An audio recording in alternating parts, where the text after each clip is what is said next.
It shined like a diamond on the Silk Road, a gateway to paradise, an important trade hub where goods and commodities were brought from the farthest places on earth. For centuries, Qazvin was of great importance to many dynasties that replaced one another through the ages, each one leaving behind parts of their culture and traditions that shape the identity of this city and its people today. Qazvin city is currently the center of Qazvin province. It was initially built by the Sassanid king Shapur I about 250 AD as Shahpur Shad, or the happiness of Shapur. Caravans from the Silk Road delivered luxury goods like raw silk from China and jewels, aromas, and spices from India to the city. In the 7th century, the early Muslim times, the city flourished as a base for Islamization. Qazvin was ruined by Genghis Khan, the Mongol conqueror, but it was revived under the Safavids when Shah Tahmasp I moved the capital from Tabriz to this city. Qazvin was once the capital of Iran for 53 years, and this magnificent structure behind me is called Ali Qapu, or the Supreme Door. Today it's the only remaining entrance gate out of a total of 7 gates that once led to the royal fortress of Shah Tahmasp I, the Safavid monarch who lived in the city some 450 years ago.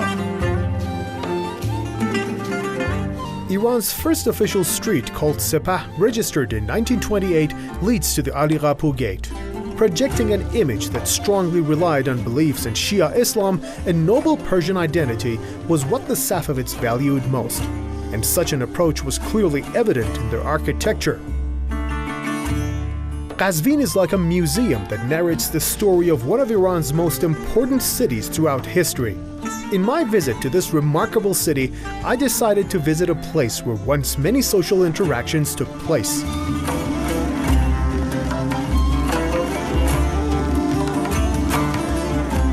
Back in the old days in Iran, bathing was not just a way of cleanliness and personal hygiene. In fact, it required its own traditions and, of course, its own unique architecture. This is the Qajar bathhouse, situated in the old district of Qazvin city. But unlike its name, the place was not built during the Qajar dynasty. In fact, it was built way back during the Safavid era. Back then, it was called Hammam-e-Shah, or the King's Bath. Today, the place also serves as the Anthropology Museum of Qazvin city. توی حمام ها ممکن بوده مدت ها همدیگر ملاقات نکرده باشن افراد و اینجا همدیگر رو ببینن و همینطور ممکن بوده از حمام برای حالا مراسمات خاصی استفاده بکنن. ولی اگر افراد خاص درباریان یا حالا حکمران قزوین می‌خواست از حمام استفاده بکنه، حمام رو براش قرق می‌کردن. یعنی کاملا حمام تعطیل می‌شده و فقط این شخص و یا همراهانش از حمام استفاده می‌کردن. This bath was still operational until 1993. After years of restoration, it turned into the city's anthropology museum. Persian baths were comprised of 3 main sections. First, it was the locker area with a small pool in the middle.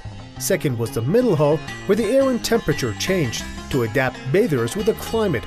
And finally, the pool house, where washing took place along with both cold and hot water pools. Today, Qazvin, Iran's diamond on the Silk Road, continues to shine as one of the country's most vibrant cities. It is still a major hub for trade and industry, a city with great historical attractions.